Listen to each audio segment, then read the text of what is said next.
Hi ladies and gentlemen. In this meeting I'd like to talk about my book Bronze Age America.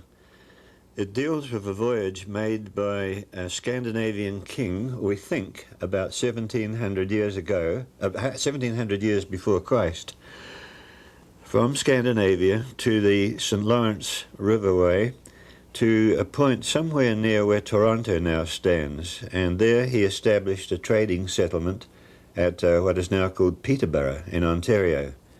He brought cloth, apparently, from Europe to trade with the Algonquian Indians, and from then he obtained copper ingots rather like this one you see here.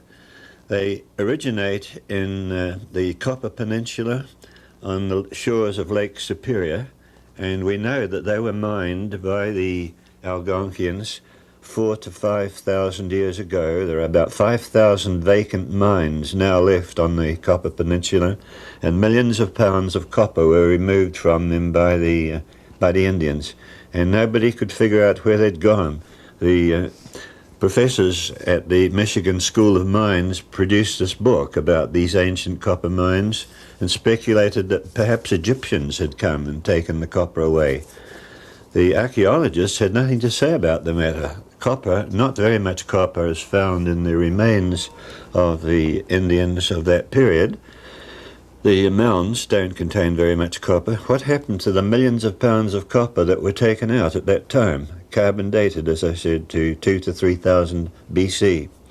We think that our finds at the site in Peterborough give the explanation.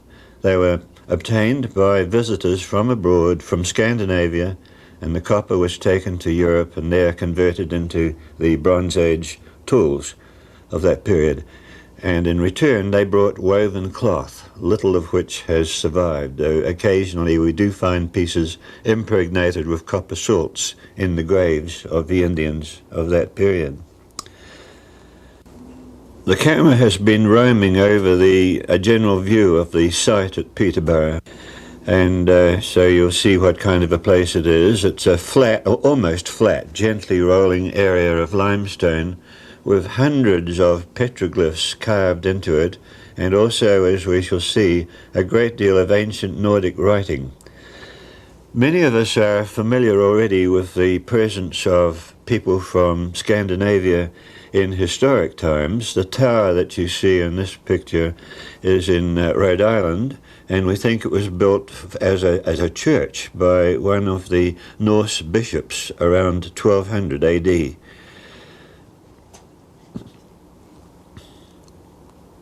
We have a whole series of letters written by the popes in Rome to these Norse bishops in Greenland and in parts of the USA. Here is a portion of an inscription which some of you may have heard about before.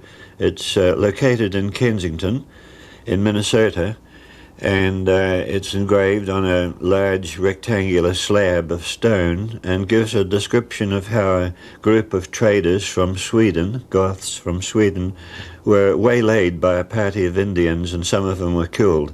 This is an event that occurred during the 13th century AD. But what we have to speak about today is of a far earlier period. Excuse me. In one of my other talks I've spoken about Bronze Age structures called dolmens. Here is one of those that I mentioned in that talk, which is in Sweden today. It's the type that most closely resembles the dolmens in North America. And here is an American twin matching that one in Sweden we just saw. This one's in New York State. Both the one in Sweden and the one we see now in New York have capstones of about 90 tons. They date, as you know, from the end of the Stone Age and the beginning of the Bronze Age, and that is to say they're about contemporary with these Nordic visitors that we are postulating came here around 1700 BC. That's long before the Vikings of historic times. And here is another view of that same dolmen in New York, showing the supporting stones holding the great capstone up. So this is the period we're talking about. And here's another one in New England, Lynn, Massachusetts. The period we're speaking about is when these structures had been in existence for not many centuries. At that time, at the close of the Stone Age, men in Europe, people in Europe, were beginning to learn how to mould copper into useful tools, and some had even learned how to blend it with other metals, to melt it and blend it with other metals to produce bronze. The characteristic tools of that period are like those you see illustrated on the screen. I have one here that was made, the one on the screen were made in Europe. Here is one that was made in North America at that time by people, Algonquians no doubt, in the Copper Peninsula of Michigan. This one is made of hammered copper. The copper was taken out of the rock with hammerstones and the vein of copper removed like that, and then heated and laboriously hammered into this form. Not melted, but just hammered. Here's another example.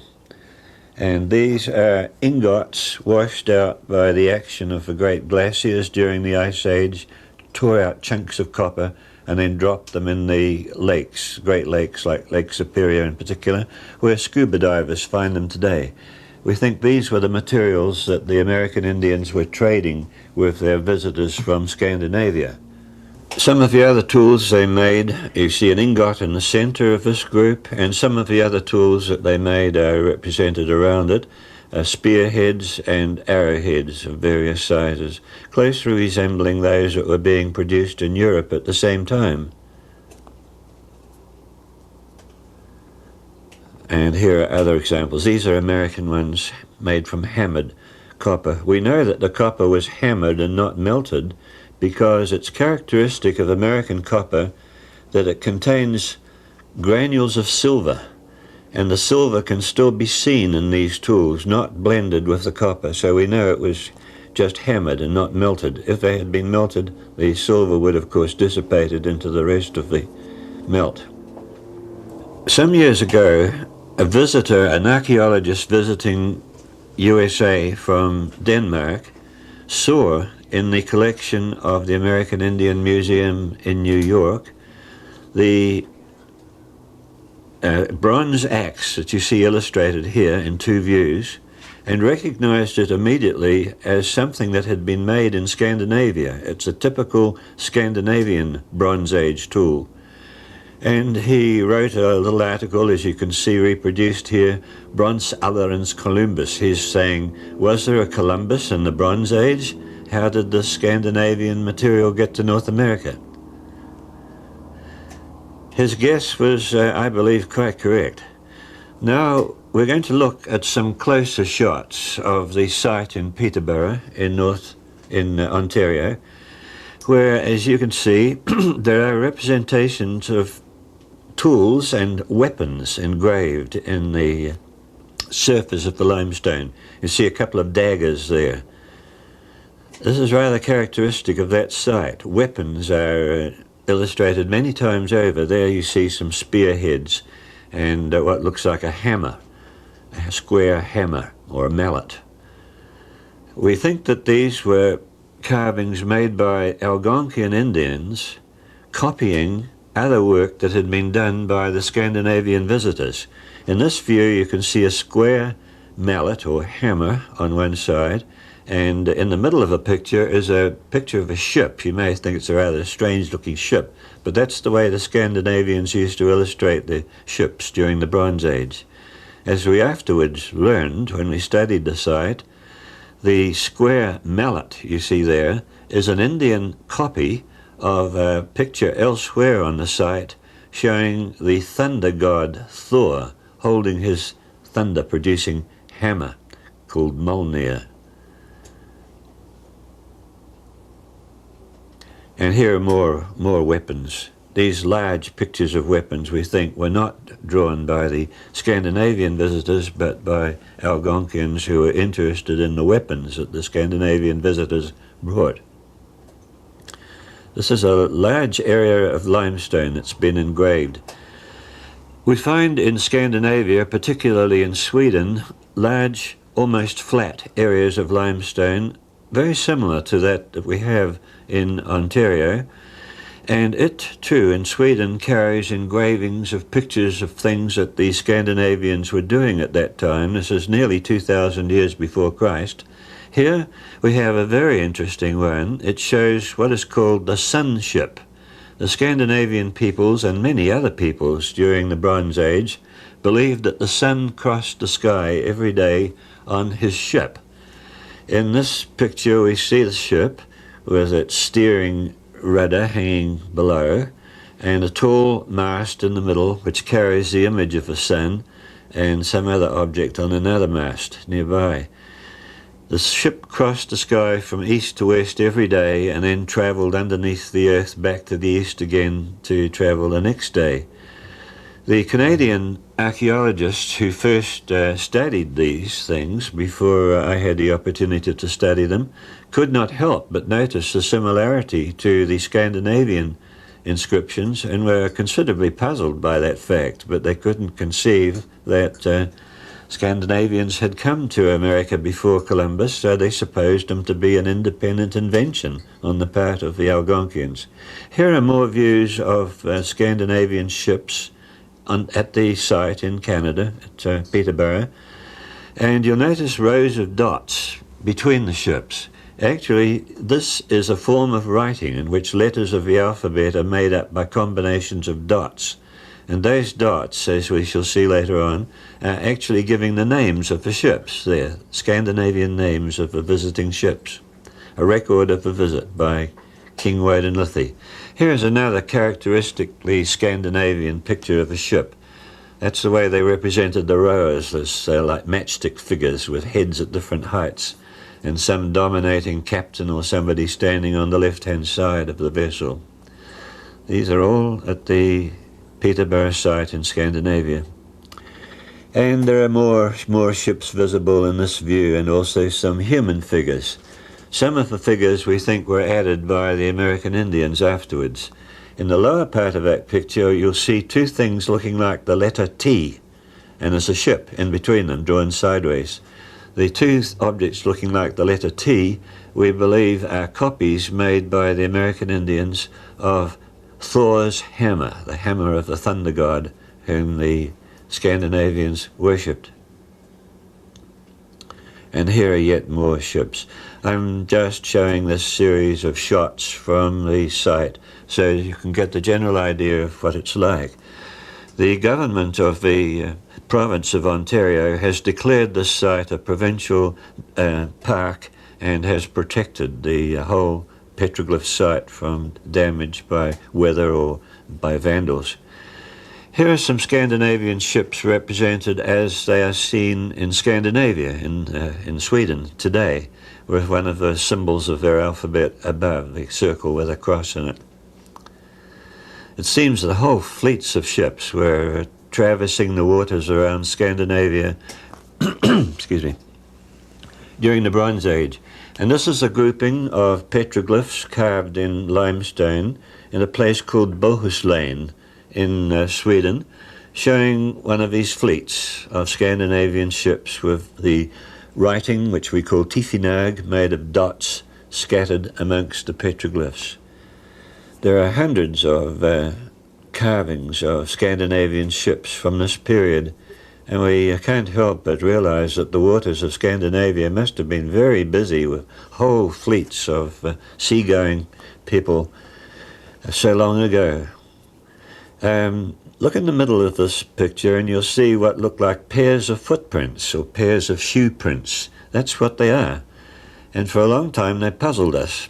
But we now realize that these are forms of, let me think, what's the word they used for them? They're forms of writing in which you use other pictures of other things that sound like what you want to say. Rebus, it's called a rebus. You make up pictures from various elements, and if you say what you see and then think carefully, you're realizing that what you're saying sounds like something else, which is what the message really is about. These are prayers to the god of the sea to protect the fleet. Strange way of writing a prayer, but that's what it turned out to be. Now, here are some of the remarkable features of the petroglyphs site in Ontario compared with corresponding ones in Sweden. To the left, we have a dancer dressed as a bird, perhaps an eagle, a dancer, as represented at Peterborough. And on the right, you have virtually the same thing as represented by a dancer engraved of a dance, I should say, engraved in the limestone at Bohuslän in Sweden. Apparently, in Sweden, they were doing the same things as people were doing in Canada at that date, about 1700 BC. Here are some more dancers. We don't know exactly what they're doing. The one on the left, is, as we see him, is Peterborough. Perhaps they're acrobats, maybe. And the one on the right is a very similar dancer represented in the rock in Bohuslän in Sweden.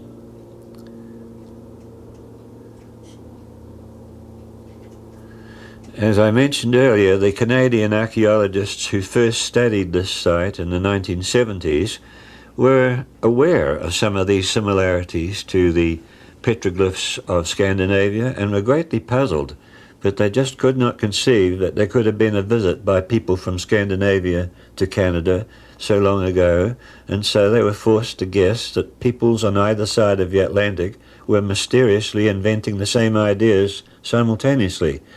Here we have pictures of what we know now is a god holding up greatly enlarged hands. Actually, it's the god, a god who had a great glove called Glothi, and his name was Thunor, or as the Scandinavians say, Thor, the god of thunder. These are as represented in Sweden. Here we have the same god depicted in Canada at Peterborough. The god Thor, with his giant glove Glothi, showing on the right-hand side, and on the left he's just dropped his hammer, the hammer that makes the lightning and thunder.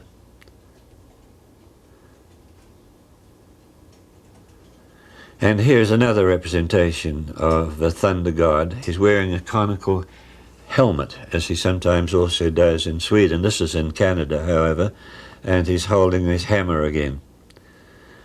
Thunor, or Thor. Thunor seems to have been the word used by the people who came to Canada around 1700 BC.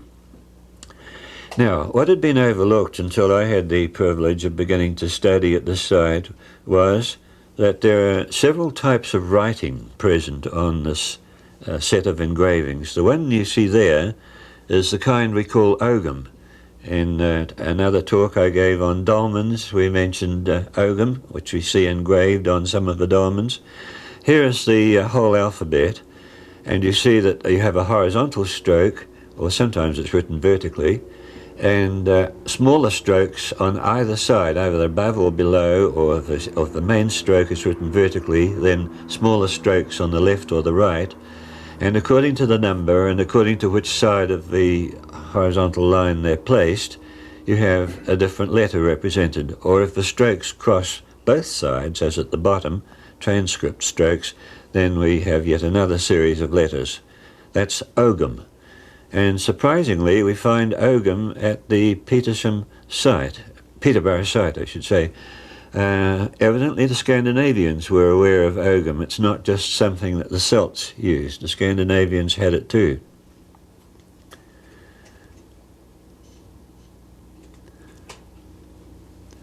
Here's another kind of writing called tifinag.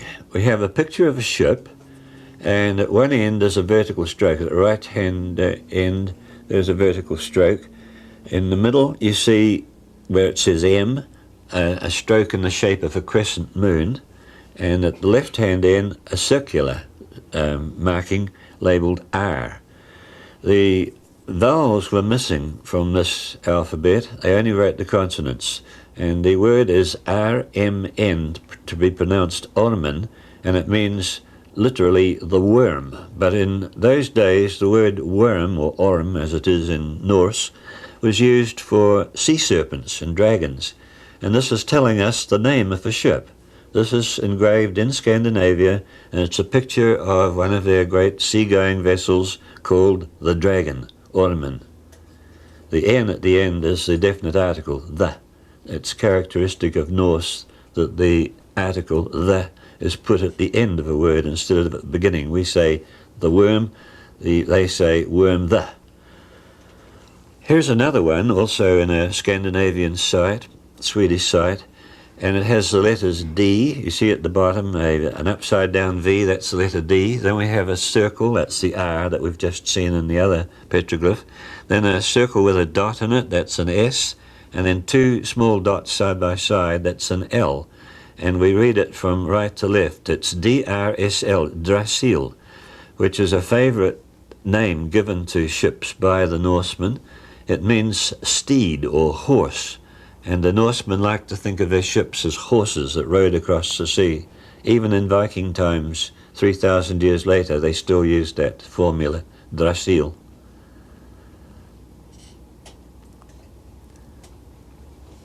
And here is the whole alphabet set out for you. You see 1 dot for A, 2 for L, 3 strokes for L as an alternative way of writing L, and so on. I won't go through the whole alphabet for you, but that is the Tifinag alphabet, found in Scandinavia and also at Norse sites in Canada. This is an ancient alphabet that preceded the runes of historic times and is much older. We can see here we can form here some idea of how the letters got their names. They resemble, for example, look at that crescent on the left-hand side, the third one down from the top, a crescent. That's the letter M, and it stands for the Norse word man, meaning moon. They took the first sound in the object which these symbols are supposed to represent, and that gave the letter for you. Should you wish to learn more about this system than we can conveniently talk about in a lecture like this book, Bronze Age America, is one place where you will find the alphabet set out and explained in detail, and another place where you can find them are the publications of the Epigraphic Society, which repeatedly explain these things. To my great interest, after my book was published, the Canadian schools began to take an interest in what I had found, and one of the teachers, Raymond Beaumont in Winnipeg, has issued these leaflets for his fellow teachers to use in teaching the Canadian children about this wonderful site at Peterborough. The instructions in these leaflets include the one which you see in the slide now, explaining to the Canadian school children how this writing works. You can't imagine how pleased I was when I realized that our work was now being made known to the younger generation of Canadians. I hope the same thing will happen in the USA. I'm surely grateful to Mr. Beaumont for what he's doing. There's more examples of pictures from his publications. He's taken the illustrations from Bronze Age America and presented them in a form easily understood by children. In this particular example from his leaflet, it comes from this one, in this particular example we're looking, he shows how the word bull, which is a word that the English language shares also with the Norse language, BL, is represented there, and cow, which is vag in Scandinavian, WG, is there. And then on the right-hand side, he shows a picture of a sun god whose name is Sol, the same word as in Latin for sun. The old Scandinavian word was Sol. He's holding up the letters SL, spelling his name. This is a very early form of writing, and it's so interesting that school children now are once again learning it. I mentioned earlier there are many pictures of the ships of King Woden-lithi at his site, and they have their names written beside them. One of the ones there, for example, you can see KGH, Kog. That's a very well-known name of a type of ship used by the Norsemen in historic times. And to our surprise, we find that same name was used for the ships back in the Bronze Age, cog. There are 3 different names for different kinds of ships that we find in these Peterborough inscriptions. A very interesting demonstration of how long a knowledge of the sea and knowledge of seafaring has been present amongst the Scandinavian peoples. Now I'll come to how we found out what the site is all about. The first part of the inscription, as we gradually worked out the different pieces and figured out what they were saying, we learned that the man who initiated the whole thing was a king of a town in Norway, which still exists, called Ringerike, and his name is represented on the site by Wdnlith, and Woden or Woden-lithi. In modern Scandinavian that would be Odin. We say Woden in English. The Germans, as you know, say Wotan, the father god. And Woden-lithi means servant of Woden. He was the great king Stor Konungur, it says, of Ringerike, a town in Norway, and the last part says Quaid Rune Gneith. He gave orders that the runes should be engraved. Here we have a picture of the man in the middle, that's the king, and below it you see 3 hieroglyphs. The one on the lower left is a ring of office, called Hringerite in Norse. Then below him is a bird, evidently a stork, and the word in Scandinavian is the same as in English, storker. And the picture on the side is a ship, Nogwe, one of the types of ship called Nogwe. If you put together those 3 words, you get a rebus, a kind of a puzzle picture, Ringar Storka Nogwe, which is as close as you can get to Ringerike Stor Konungr, of Ringerike, the great king. And then no, I haven't quite finished it. Above that are the letters of the alphabet, spelling his name, Wdnlth, you see there, Woden-lithi, and then rune RN on the upper right-hand side, the runes, and then on the left hand at the top, KWD, Quaid, gave orders, and then in the middle on the left, GND, Gneith, gave orders to engrave. Woden-lithi, the great king of Ringerike, gave orders to engrave these runes. Runes, as you know, is the old word for secret writing. So that way, from this part of the inscription, we found out who it was that had led the expedition and how the inscription came to be made. Next thing we wanted to know is what were they doing here? And we learned that from this part of the inscription. On the left, I'm not going to go into all these details, but I think you can see now how we read them. We find out the letters and then find the Old Norse words that they correspond to. The left-hand side, he tells us that the spear of the god Woden, or Odin, had the name Gungnir, and the spear is illustrated at the top left, Gungnir. And then he goes on to say, that was the name of my ship, the Gungnir, the spear of Woden. So now we know the name of the first ship that crossed the Atlantic, or the first ship we know about, that crossed the Atlantic so long ago to America. On the right-hand side, he tells us why he came here. It was to trade cloth for ingots of copper. The thing like a bone at the top on the right is the way copper was represented in the old days as a copper ingot. A comb in the middle, kam, is the word we have in English, came. You can use, if you want to say I came, you can draw a picture of a comb.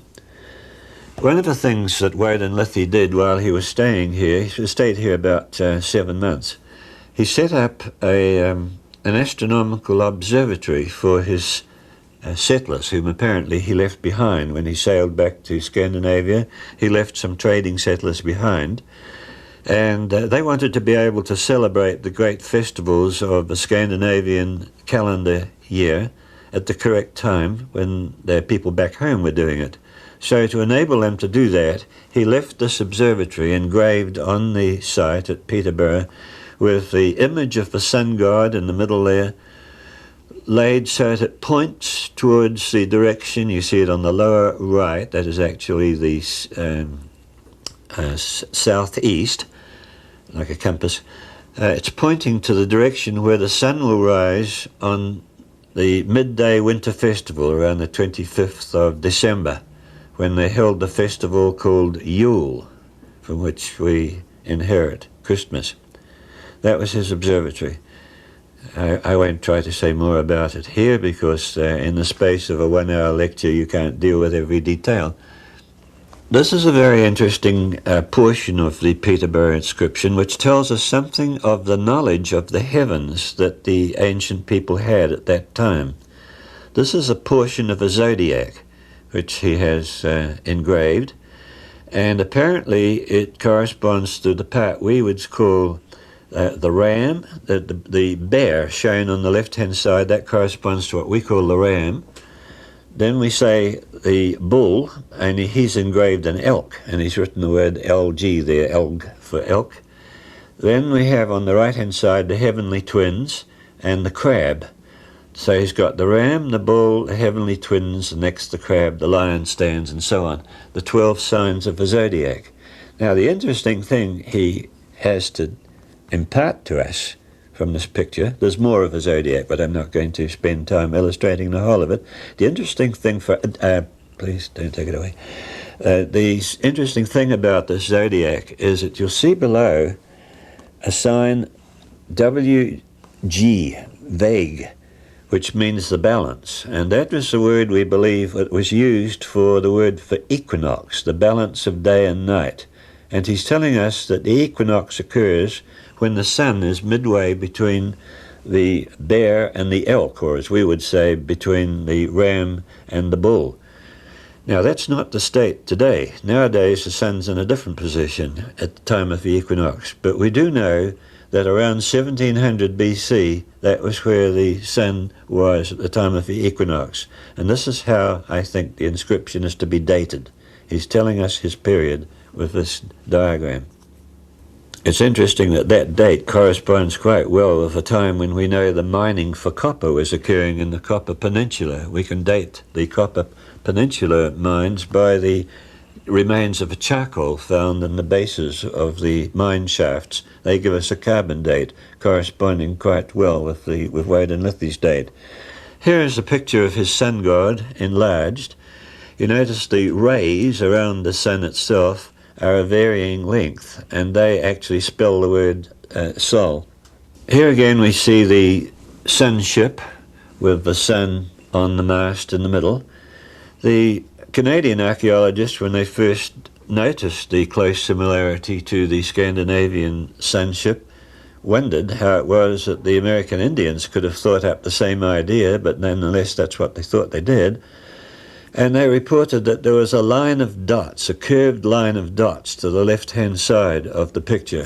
They did not realize that this is part of the Tifinagh alphabet. And what it is saying there is that it's the ship of the glowing standard, ship of a burning standard. That's the sun.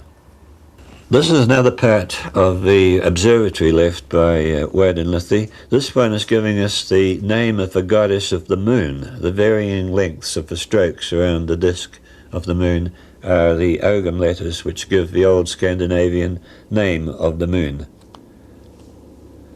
and tells us that it was used for measuring the months.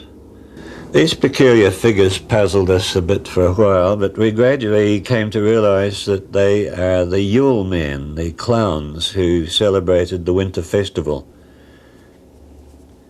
Men dressed up as animals.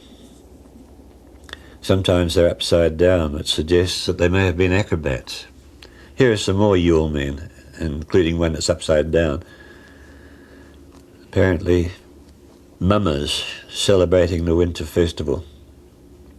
Gungnir, I mentioned the name of the great spear of the god Woden earlier. Here is a representation of it again, spelt out N-G-N-R. We think that perhaps it might have been pronounced in those days Ungungnir, maybe. It's Gungnir in historic times. That was the name of Woden-lithi's ship. Here we have a picture of, as the writing tells us, a monstrous wolf that features in Scandinavian mythology. In in historic times, it was referred to as the Fenris wolf. Here we find it WNR, as if the F had been preceded by a W sound in the Bronze Age, something like Wenry or Wenris maybe, but it's obviously the same as the Fenris wolf of historic times, a giant wolf which attacked the gods of Valhalla. Can we have the next slide, please? There was a writhing serpent showing above the wolf too. That was another one of the beasts that attacked the gods. The letters here tell us that the human form, represented in the middle with only one arm, is actually the god Siu. Siu was the god of war and also the god who protected ships at sea. So we have his symbol, a trading ship, to the right, and his name spelt out beneath them with TZW, Siu. And a wolf, again, it's the Fenris wolf, shown to the left-hand side. He has, you see, only one hand. The other one is dripping blood. The wolf has just bitten off and swallowed his hand. That is part of the Scandinavian mythology, that the Fenris wolf attacked the gods, and Siu, the god of war, came out and defended the other gods, but sacrificed his hand in so doing. How interesting that these myths are so old that they go back to the Bronze Age and engraved on the rocks for us to see. Here are some representations of the god Thor, as we know him from historic mythology, but he's called Thunor in these inscriptions. That's another word for thunder. The thunder god who is destroying serpents of Middle Earth. On the left side, you see his hammer, looking like the letter T there. On the right-hand side, there are several more representations of his hammer, together with the name of the hammer. We know that the Norsemen of historic times said that Thor carried a magic hammer called Mjolnir. Each, swords and things had individual names in those days. This particular hammer was called Mjolnir, and we see there the name MLNR written in the consonants of its name. Several representations of it, and he's also holding a Mjolnir and wearing his conical helmet, as he sometimes does in Scandinavian pictures of him, but these are Canadian pictures. Well, I published my work in 1982, I think it was, in Bronze Age America, this book that I'm holding. And after the information in it became known in Scandinavia, a Danish historian, Jon Galster, came to North America and visited the site and studied the inscriptions and came to the conclusion that I had interpreted them correctly. And he then wrote a book in the Danish language, which was published by the Danish Historical Textbooks Society, Hilleristningernes Tale, which is a Danish phrase meaning the story of the rock inscriptions in Norden av Amerika, in the north, in the northern countries, and in America. And you see a picture of the sun god, portion of the sun god. His book is this one, published in the Danish language. Unfortunately, few people in North America read Danish, so that not many people know that a Danish scientist came in and confirmed my work. He also made some corrections, for which I'm grateful. That is Jon Galster. If we could see the next slide, please, I'll indicate the interesting correction he made. I did not know much about the Norse legend of a tree called Yggdrasil. I knew the name. I knew that there was a magic tree or world tree called Yggdrasil in Norse mythology, but I didn't know what it was like. And I saw the word Ugdrasil, meaning, as I thought, ugly steed. You remember we found Drasil earlier on as the name of a ship, a steed or a horse? I thought this was spelling ugly horse.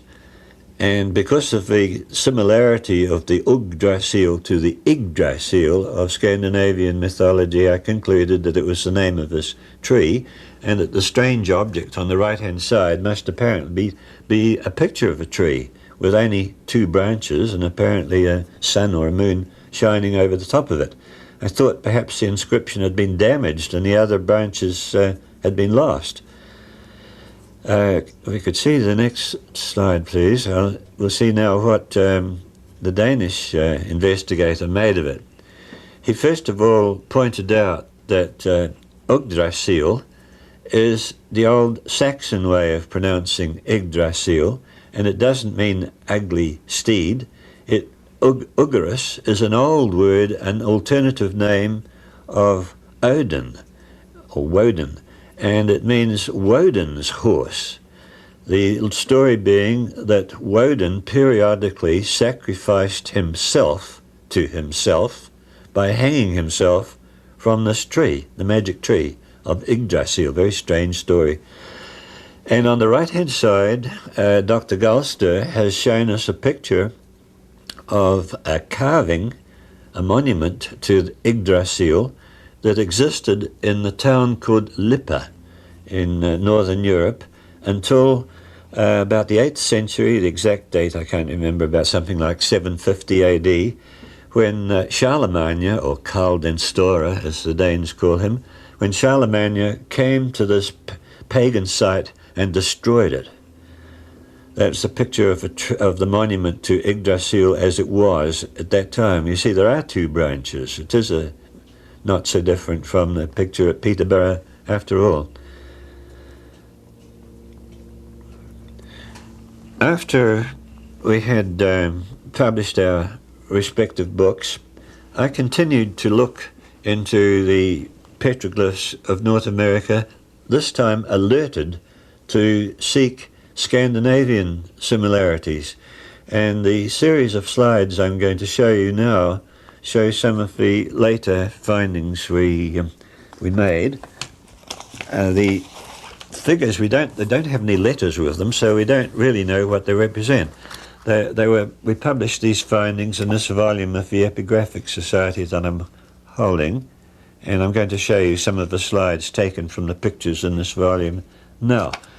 We found that both at Peterborough and at sites in North America and sites in Scandinavia, we had what looked like sun figures with a pair of legs. We also found them, as you see on the upper right, sun figures with heads and legs and carrying a sword, apparently. The next slide, please. Here are some more of these figures that seem to be representing the sun, or maybe just warriors carrying circular shields. In each case, the members of a pair are one in Bohuslän, Sweden, and one in North America. We have pairs of Scandinavian and American matching pairs here. They're found in different parts of North America. They're not all in Canada. Some of them are in different parts of the USA. But it seems as if Scandinavian visitors were penetrating almost all over the continent. Perhaps they were traders using canoes for going from one river system to another and leaving behind these pictures of their divinities as they were in Scandinavia. Here's another example. I had mentioned earlier on how you find pairs of shoes or shoe imprints over ships. We think these are ways of representing by hieroglyphs prayers to the gods to protect ships. This is explained in more detail in my book. I won't try to go into it here because it involves reference to too many Norse words. But that's what we think the pair of shoes over a ship indicates. This is one in Scandinavia. Now here's one in Colorado. We're going to see one in Colorado, a ship represented much the same way as it is in Scandinavia. Instead of pairs of shoes, we have footprints, probably representing the same thing. A prayer for protection of a ship. These are Scandinavian pictures of ships with what are usually taken to be acrobats performing evolutions over the ship. We don't yet know what it really means. I suspect that it's a rebus, and that if you say the right words, you're going to get another prayer for the protection of a ship. But whatever it is, the characteristic feature is that somebody that looks like an acrobat is performing some evolution over one end of a ship. These are in Scandinavia. Now, look at this one. This is in Colorado. A picture of a ship very much like the Scandinavian versions of what ships are like. And here's an acrobat performing something or other over one end of a ship. That must surely have been engraved by a Scandinavian visitor.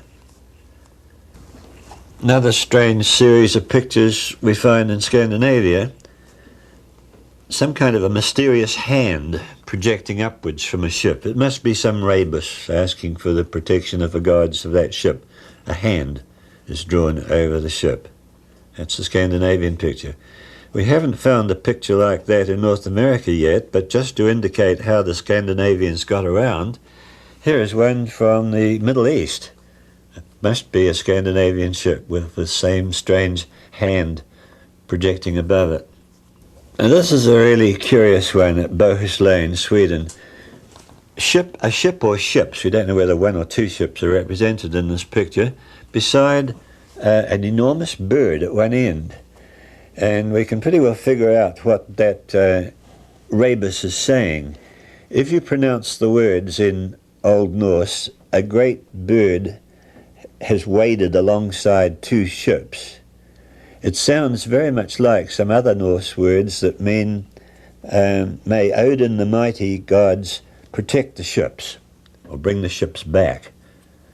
So it's a prayer for the safe return of the ships. It doesn't look like that, but I think that's what it means. A giant bird standing beside the ships. Now, look at this example from Texas. Inexplicable when it was first found, but how similar it is to the Norse one. I think that this is a Texan example of that same prayer of a Norse ship shown with a giant bird wading beside it. A great bird has waded alongside the ship, and may Odin the mighty guide the ship, is probably what it's saying. Well, these are just ramblings into the petroglyphs of North America, looking for Norse parallels, and they're not part of Bronze Age America, but they are published in our series of publications, the publications of the Epigraphic Society.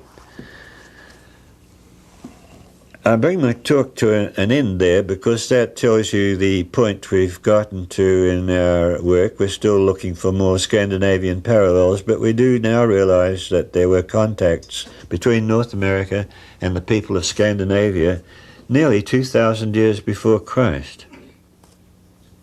Thank you. Dr. Phil, thank you very much for sharing that wonderful information.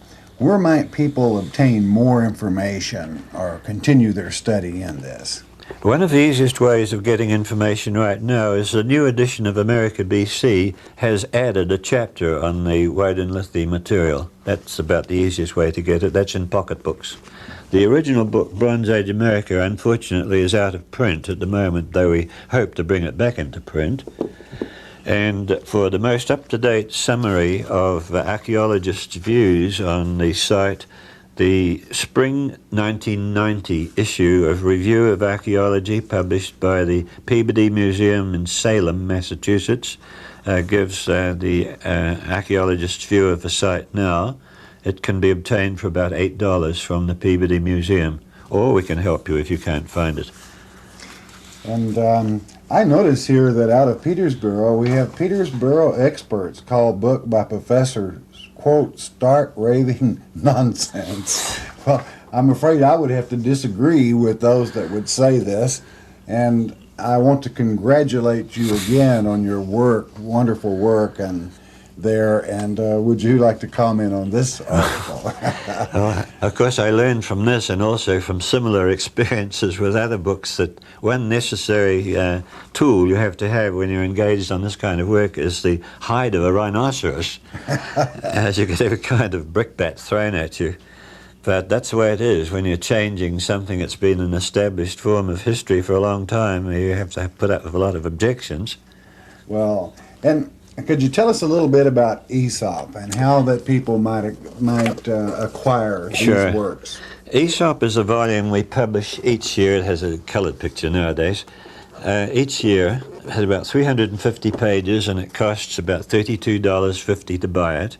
We sell it from the Society's headquarters. Will you be giving the address when Yes, we certainly will be. And each volume deals with a selection of articles, but one that would particularly interest your viewers would be the series beginning with this one, volume 15, which deals with the Kensington Stone. Articles by Dr. Richard Nielsen of the University of Copenhagen in Denmark has discussed the whole structure and the letters and every grammar and every detail you can find of the Kensington Stone in Minnesota, which tells the story of a party of Swedes who were waylaid by Algonquian Indians in the, I forget whether it was 13th or 14th century, but it was before Columbus. Yes, 1362, if I remember correct. I forget now. I have this entire collection in my library, Dr. Fell, and I treasure it, and I could not recommend it enough to anyone that wants to make a deep study. Thank God for teachers.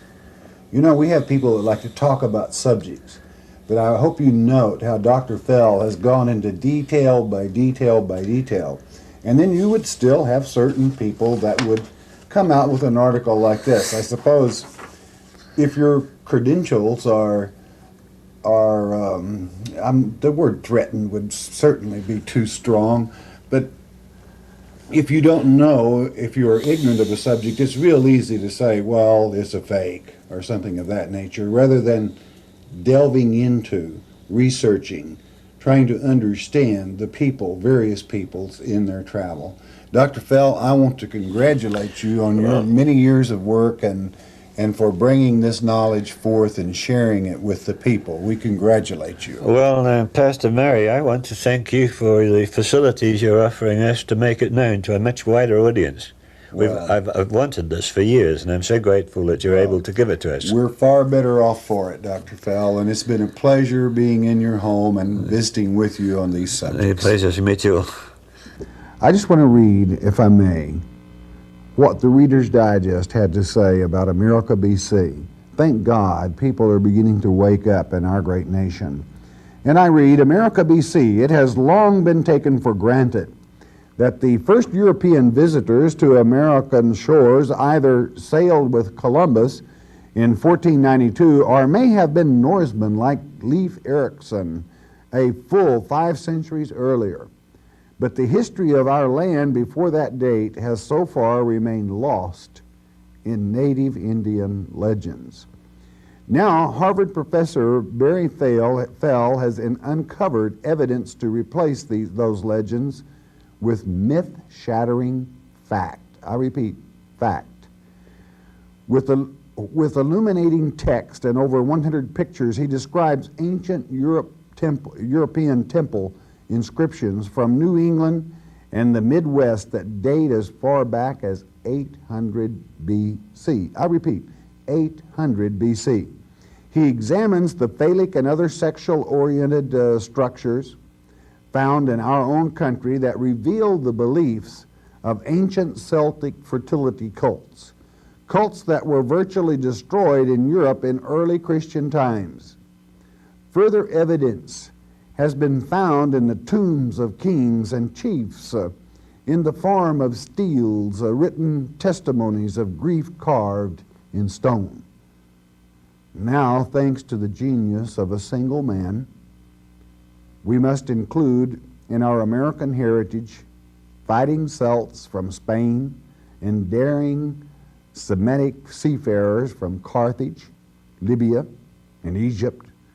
Who knows how many others will be added before the end of Barry Fell's epic voyage into the past. Comment by Reader's Digest. So I thank God for this man, Barry Fell, and his work and his generosity in sharing it with the American people. May we applaud him in his endeavors. And in our series, may there be many more, as the wisdom that God has granted this man through his hard work and field experience, that we see, know, and understand more about our country, that we're able to hear the rock speak to us through the communications portrayed there or left there by ancient travelers. Again, we thank Dr. Fell and his lovely lady for sharing their home, for our equipment, and sharing his knowledge on these things. We ask God's blessings on both of them, and may he send us more in the future, more men like Barry Fell.